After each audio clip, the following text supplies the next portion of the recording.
एक दिन सवेरे सवेरे एक ब्राह्मण सुनसान रास्ते से जा रहा था।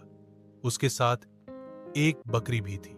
तीन ठगों की नजर ब्राह्मण और उसकी बकरी पर पड़ी। एक ठग ने कहा, चाहता हूं कि इस मोटी ताजी बकरी को किसी तरह हथिया लिया जाए।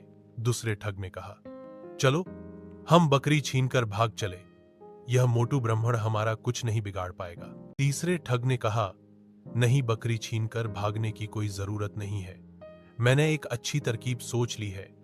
फिर उसने यह तरकीब अपने साथियों को बताई। दोनों ठगों ने अपने साथी की योजना सुनी तो वे खुशी से उछल पड़े। उन्होंने उसी तरकीब से ब्राह्मण की बकरी ले लेने का निश्चय किया। योजना के अनुसार एक ठग ने ब्राह्मण से जाकर कहा, पंडित जी प्रणाम, आपका यह कुत्ता तो बहुत अच्छा है, क्या यह शिकारी कुत्ता है? ब्राह्मण को यह सुनकर बहुत गुस्सा आया। उसने कहा, अरे बेवकूफ, चल दूर हट, कितने शर्म की बात है कि तू बकरी को कुत्ता कहता है। क्या आप इस कुत्ते को मैं बकरी कहूं तो आप मुझे बुद्धिमान मानेंगे? हाहस हाहस हाहस। थोड़ी देर के बाद दूसरा ठग ब्राह्मण के पास आया। उसने ब्राह्मण से कहा, प्रणाम पंडित जी, ताज्जुब है, आपके पास सवारी के लिए इतना मजबूत टट्टू है, फिर भी आप इसके साथ साथ पैदल जा रहे हैं। ब्राह्मण ने कहा, हे भगवान, अरे क्या तुम्हें यह बकरी टट्टू दिखाई दे रही है?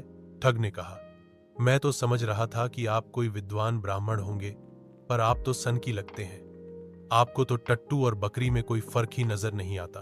यह कहते हुए वह ठग भी चलता बना।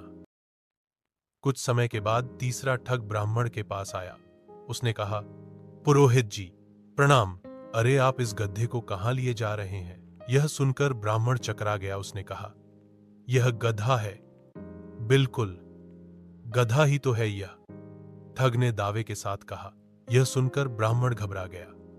उसे लगा कि उसकी बकरी वास्तव में कोई पिशाचिनी है, वह समय समय पर अपना रूप बदलती रहती है, इसलिए ब्राह्मण बकरी को वहीं छोड़कर भाग खड़ा हुआ।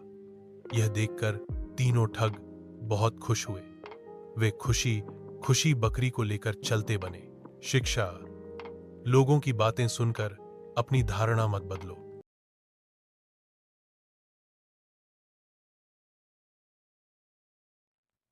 एक बार एक बुजुर्ग आदमी ने देखा कि पप्पू घर के दरवाजे पर लगी घंटी बजाने की कोशिश कर रहा होता, परंतु उसका हाथ घंटी तक नहीं पहुंच पा रहा होता है। यह देख बुजुर्ग आदमी पप्पू के पास गया और उससे पूछा, क्या हुआ बेटा?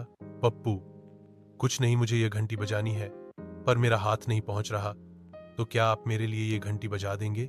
यह सुन बूढ़ा आदमी तुरंत हाँ कर देता है और घंटी बजा देता है। और घंटी बजाने के बाद पप्पू से पूछता है, और बताओ बेटा, क्या मैं तुम्हारे लिए कुछ और कर सकता हूं? यह सुन पप्पू बोला, हां, अब मेरे साथ भाग बूढ़े, वरना तू भी पिटेगा। अगर मकान का मालिक बाहर आ गया तो